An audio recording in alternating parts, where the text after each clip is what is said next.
Welcome today. I'm at Dan Flesers in Williamston, Michigan. It's a pumpkin patch tour, and today we're going to talk about pH. This is something I really never thought about before. I know pH is important, but we're going to talk to you today about why. I'm going to have Dan explain to you what happens, and we're going to have a little visit of his tour, so please join us today.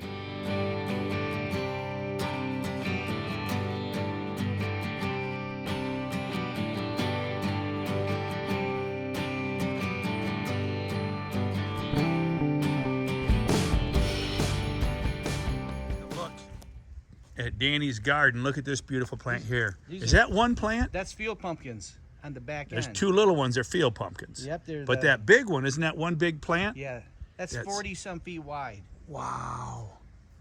And what plant? What seed is that? That's my 1648 off mine. 1648.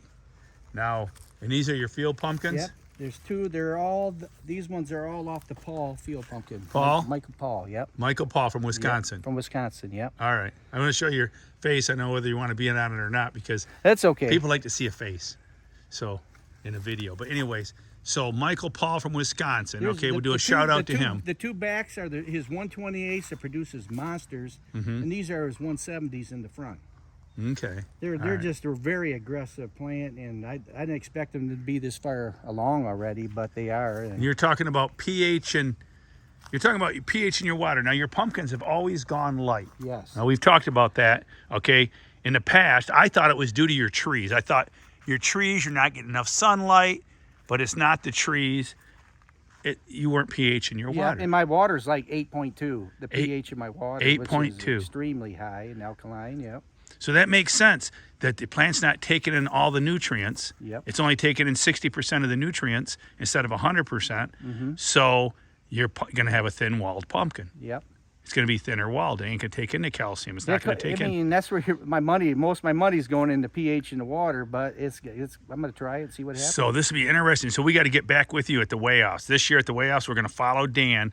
Follow Dan at the GPC. If you can go to bigpumpkins.com and see what Dan weighs in this year and see if his stuff goes chart. If he goes chart, it'll be an improvement. Oh, yeah. If he goes heavy, it's a super improvement because you've been like 10% light. Or 6%, 10%, yeah.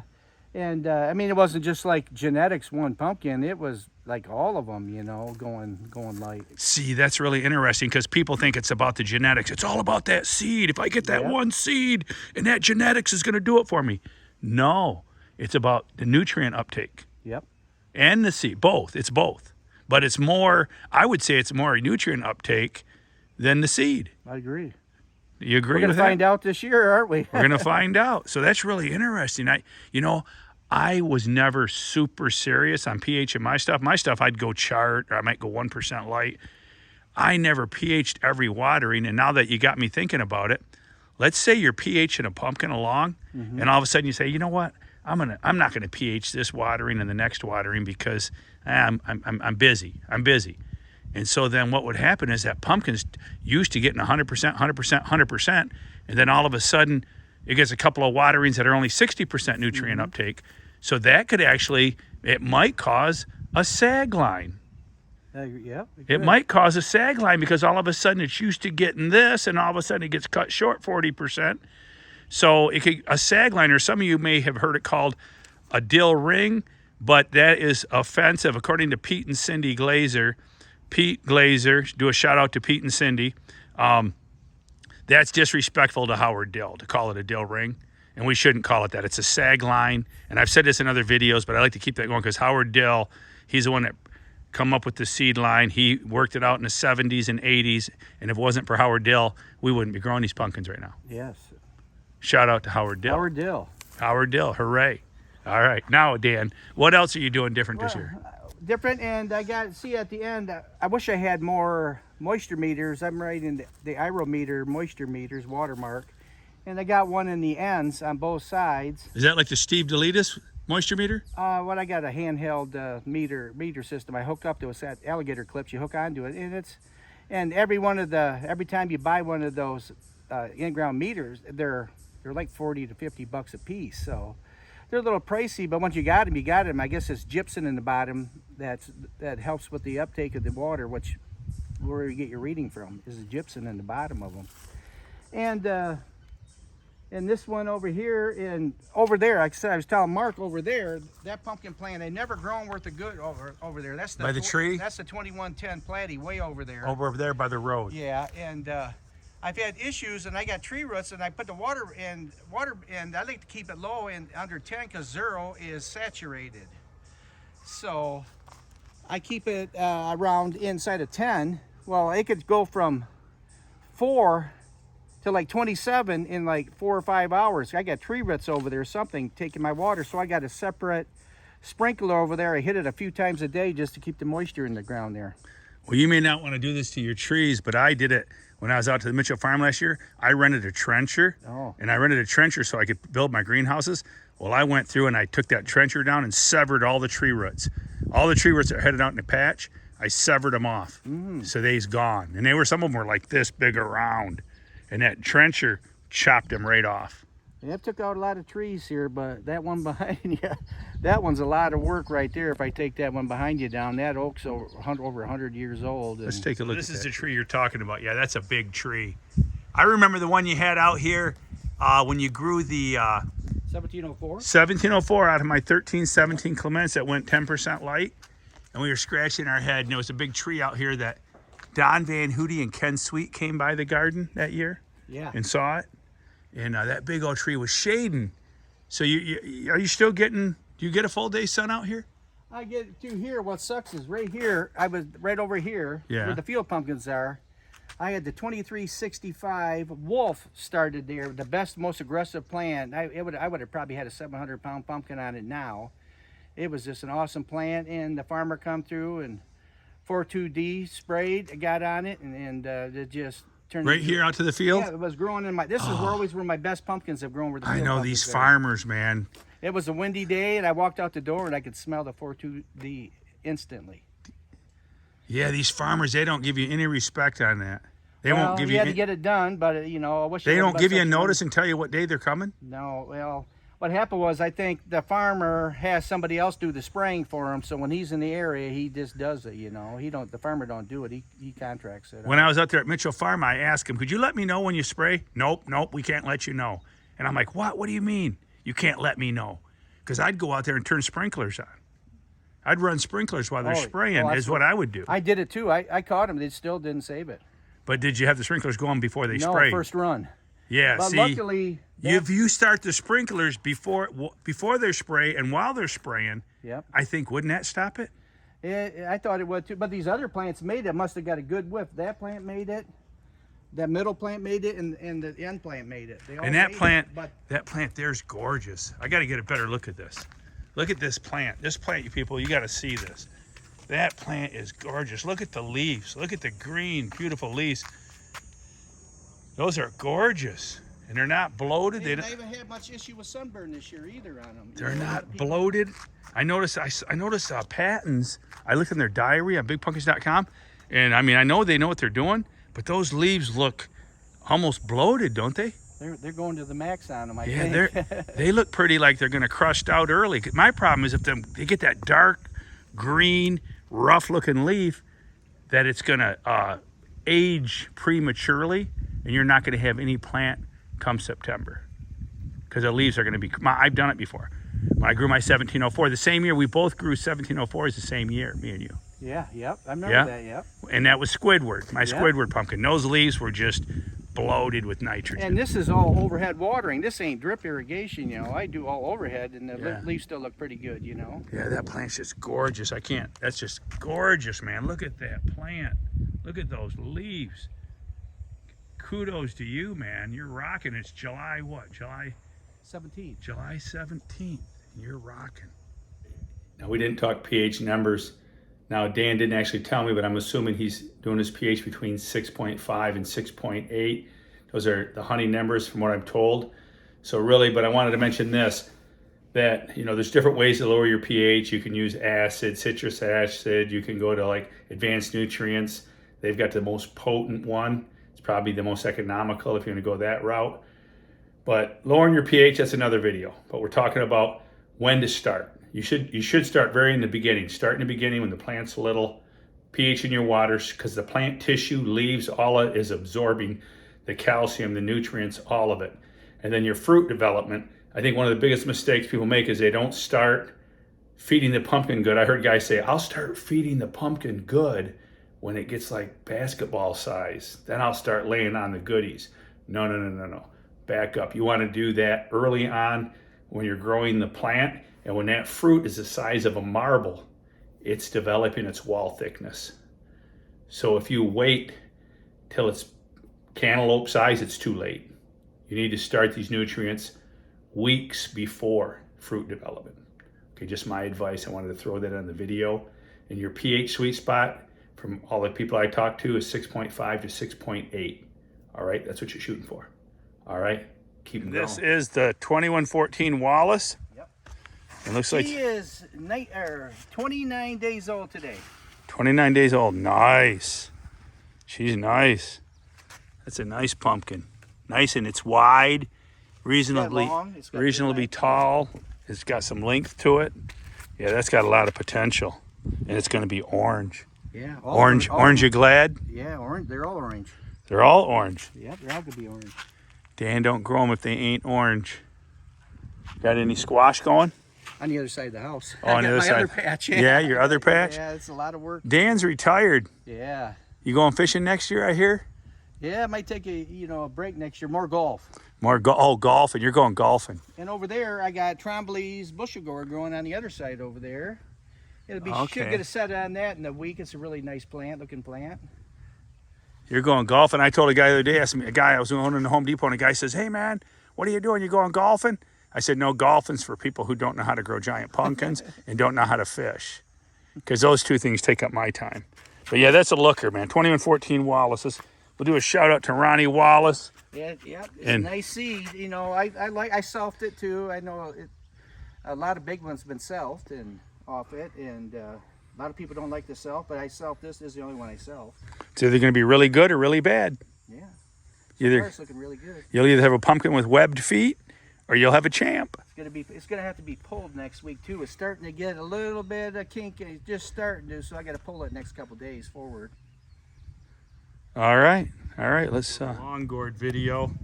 He's got his long gourd growing up a tree. I'm gonna build a platform on top the next couple days, PVC platform, so it's got something for the long gourd. Oh, okay, you're gonna build a deck, like a deck. But I haven't got there yet. I just added more fencing on it yesterday.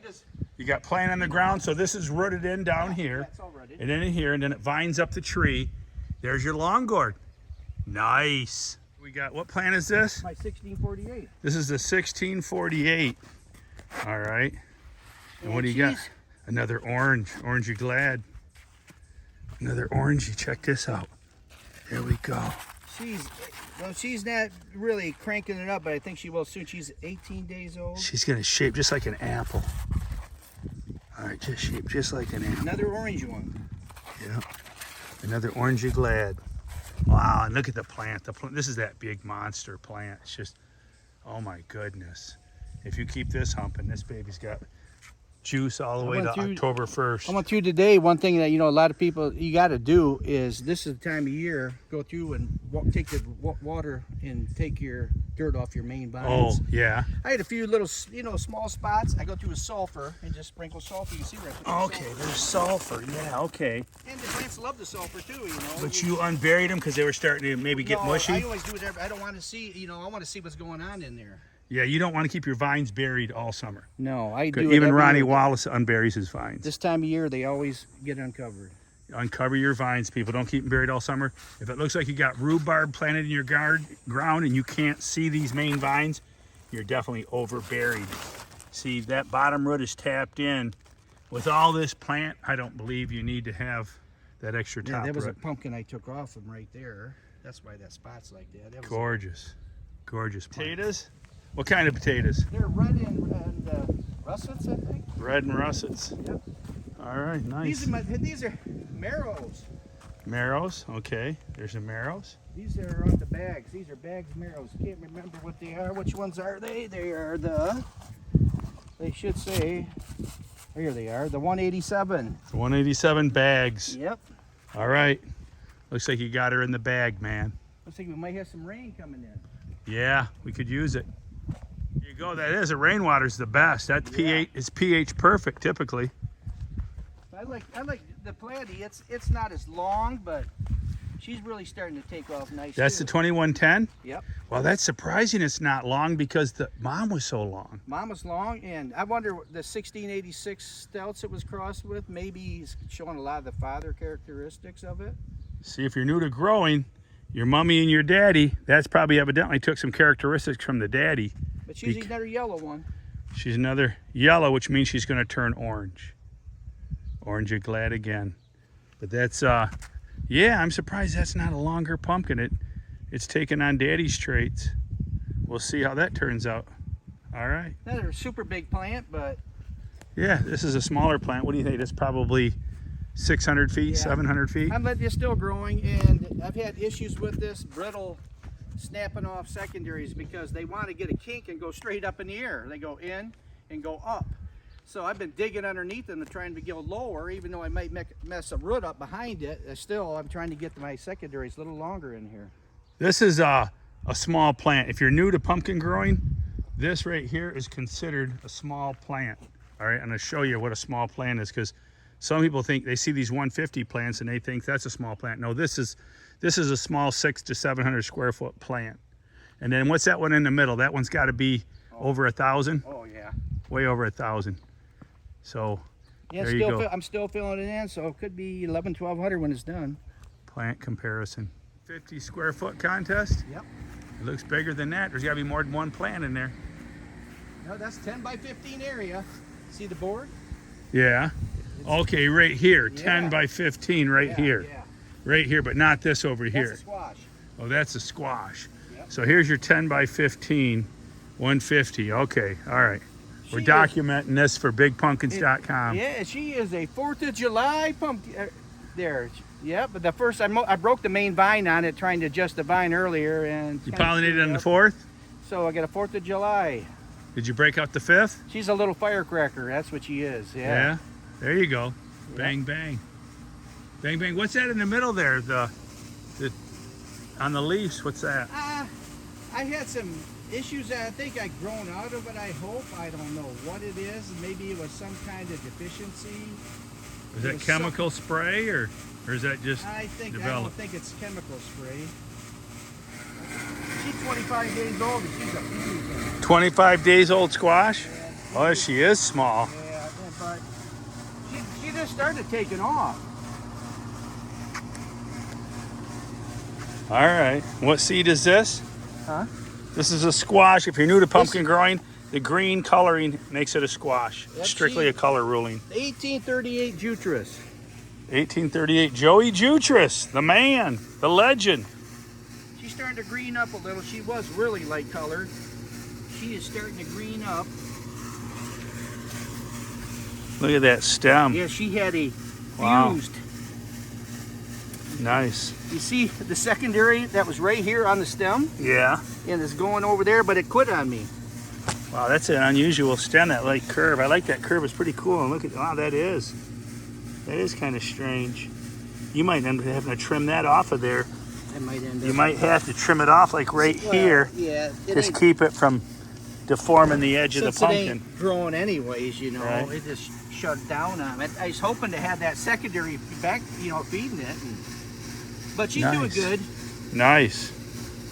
Nice. And more long gourds up there. Yeah, I've had disease issues here in the last couple of years, and I see a few spots now, but they made it to the top. That's another of the Yohi, the 150. I think it's 152J Yohi, Yeah. and it's doing okay. From Pennsylvania? Or where's he from? I'm not sure, but he grew the big one last year in the United States, so Did he? the biggest, yeah. All right. Well, we'll do a shout out to Jay. All right. Nice. Nice. Thanks. Hey, I want to thank you for showing us your garden today. Yeah. Appreciate it. Good to see you. Come back later and we'll get another video. We'll come back later. You know, me and Dan go way back. We went to Operation Pumpkin in 2013. I think I had a 1326, and Chris Kent weighed in the world Still. record watermelon. I still remember the trip though. Me and you went to their spring meeting and we got talking on the way back and ended up on our way to Cedar Point because we missed our Yeah. road. We missed our exit and was halfway to Cedar Point. and I wasn't amused with the amusement park. But anyways, yeah. Remember Wisconsin? We went to Wisconsin. Did you go to Wilkes-Barre? Wilkes-Barre. But did you go to Niagara Falls? Niagara Falls. You didn't go to Las Vegas. Right before the COVID. Yeah, Right before the shutdown. A week or two later, they shut down the country pretty much. Yeah, that's when the world went crazy and they shut everything down. Wow. But we go back a long ways, man. Me and Dan, we've been to Dundee, Pumpkin Palooza, Andy T's in Lansing, been to Operation Pumpkin. But yeah, several trips. You didn't go to Orlando, Florida, did you? No. We went to Orlando. That's when you won your 2009 seed, wasn't it? Yeah, down in Orlando. I used to be lucky on winning those seeds. I used to pop them things out. They'd have a raffle. Bubba was in to win. But all right, man. Good times, good times. Thanks, Dan. Appreciate it. I hope everybody likes the video. Beautiful. You're a nice guy, Danny, because I tell you what, this farmer, me and him would be hooking it out if he drove by here spraying anything. Me and him would be dancing. You want to come to Bubba's dance? You gonna dance on my garden? Dance on my plants? All right, man. Beautiful, beautiful patch, Dan. Beautiful, beautiful. Love it. Sneak peek at Dan's tomato. She's just a double, but she's a double. It's the best I could get off it so far. A double, though. A double might be the way to go. Let's see. Yeah, see, look at that. Let me get a better. The same pot I grew the. You're growing in these containers. That was I grew my 4.9. So that's probably like what, 20 gallons of soil in there? Yeah. 20 gallons of soil. Happy Frog and perlite. All right, well, good luck on the tomato. Here's another little double. Here's a baby double. Yep, she's a double breaster. Thank you for joining us today. I hope the video will help you grow your first monster. Dan's personal best is almost 1,800 pounds. Great grower, great guy, great friend. He's just 35 minutes due west of me. All right, so we got more videos coming. Hey, join us for Bubba's Garden Patch Tour. If you like the videos, turn on your notifications, subscribe to the channel, and remember, keep it a secret, but go tell a friend. Bubba's sharing growing tips around the world.